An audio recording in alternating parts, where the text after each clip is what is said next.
Welcome back to the Midnight Mirage, and you tuned in for another lesson. What I want to talk about is the importance of not allowing your own self-doubt to trick you off the streets and to knock you out of your position.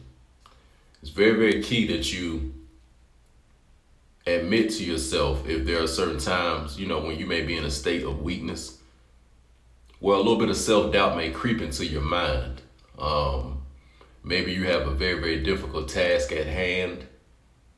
It may feel overwhelming. We all have experienced that before. And sometimes the self-doubt can come into the mind, all right? Be aware of that.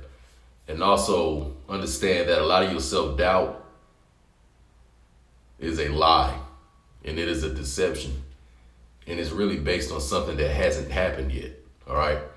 So, typically when you're in a situation, you fear the worst, and you fear some of the worst potentials and possibilities of how something could turn out.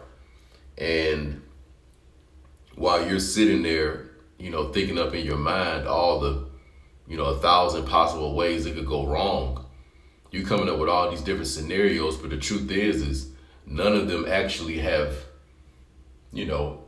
made their way to this present reality that we're currently in. In other words, they're not real. They haven't actually happened. All right. You have a fear of them happening. You see them as unfavorable, but the truth of the matter is that it hasn't happened. So just understand that your self-doubt, it isn't a manifested reality. It will manifest if you put energy towards it. If you continue to have a negative outlook on how you think things may go, then you can't be surprised if it actually ends up going negative, because you put a lot of poor energy towards it yourself, okay? So understand that your attitude, and your outlook on things, your outlook on life overall, it will determine your altitude. So I can remember back being a young child in elementary, and in class, the teachers would have all those posters on the wall, knowledge is power. And I remember one of them saying, attitude determines your altitude. And it had a picture of a jet, and it was showing the jet flying off and ascending to a very, very high altitude. And it stuck with me because when I was a young man, my attitude was negative in a lot of regard. So, as I matured and went through various life experience, I understand that the way you choose to perceive things and the way that you decide to approach your everyday life, how you want to maintain your happiness and be responsible for it. When I talked about in the prior tape, just choosing the basic and simple things of life and allowing yourself to get the gratification from it.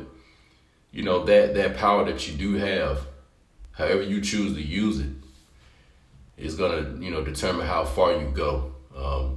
So having a good attitude is very, very helpful when you're on this journey for success, because a lot of shit is gonna be tough. Some of the roads gonna be, pretty bumpy, but if you got a good attitude, then shit, it really won't matter the circumstance. The times when you high, the times when you low. Your good attitude, it'll just keep you in a good space and a good emotional, you keep your emotions positive, we'll say that, all right? Also, I want to say this too. Whatever it is that you're doing, you got to have the ultimate faith, the ultimate iman in whatever it is that you're doing. Your belief in yourself, the skills and talents you have, the blueprint that you have, that you've created for whatever it is you're doing. You got to have a strong, strong, strong faith that it's going to happen.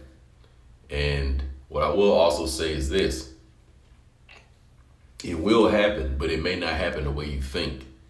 And it may not look the way you think when it happens, but it will happen. That's one thing I've noticed about life.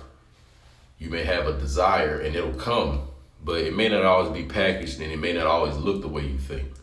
But if you have the discernment and the wisdom and the intuition to understand that, while you're in that phenomenon, that it does match with whatever your desire was. And it takes a lot of maturity to see that, and it's going to take a lot of patience, and it's going to take a lot of observation. Because if you don't apply those three things that I just named, the Luciferianism within your ego, it'll start making you feel and think that you haven't really received the blessing that you have been working for the whole time. So whether that's the success of the business, maybe some of you guys out there working on getting a relationship, but when these things show up, if you don't have the right perspective and the right attitude, you won't even know that it's right there in your face, because you're thinking that it was supposed to come a different way, and this can be tricky, because they have that quote that the Lord works in mysterious ways, and it is true. It is true. So it really does take a lot of patience and discernment to be able to see that. And the reason why you have to have patience, because things have to unfold. You never really know why something is happening until all the information and the details come out, and that just takes time. So you can't cut yourself short. That's why whatever circumstance you may be in, if maybe your money situation is low, or whatever it is that you may be dealing with, if you just, allow the self-doubt to trick you off the streets, and allow the fear to trick you out your position, how do you ever know if the shit was going to change or not? You can honestly, you're not going to ever be able to say you really knew, So that's the whole point of like staying on the ding and staying on the right path, because you want to see if taking this path and this method in life works. Because if it does, what you'll be able to do is tell all the, descendants you have and the people that come after you that this way of life, and this is how I was choosing to, move in life. This is how I chose to, these are the principles I had, these are the type of morals, etc. All the stuff we sitting here talking about in the Midnight Mirage, all these intangible attributes that I'm sitting here saying you need in order for success to happen for you. How do you know that this isn't true if you don't go through the full process? How will I know this is true if I don't go through the full process? Because I'm still going through it myself. I'm on the journey myself. So most of this, I've tested as a man, because I've been out there in the jungle. I've been in them deep waters. So most of these principles I know are real and true. But these different higher levels of them, yeah, old Blackbeard is, I'm still on that journey myself. And even that part of it is brand new to me. But I'm going to go in the door and go into that new reality and that new phenomenon with these truths and these principles that I know to be real. Okay.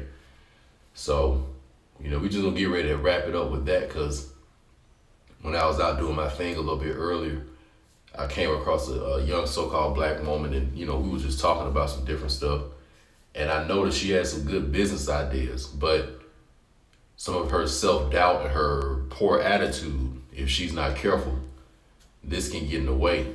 But hopefully she doesn't allow that to happen, and she can incorporate this game, that I've been dropping right here, because a lot of that I told her this morning, when I saw her. So, but nevertheless though, don't let your own adversarial thoughts, your own satanic thoughts, those lies and that fear, don't let it trick you off the street.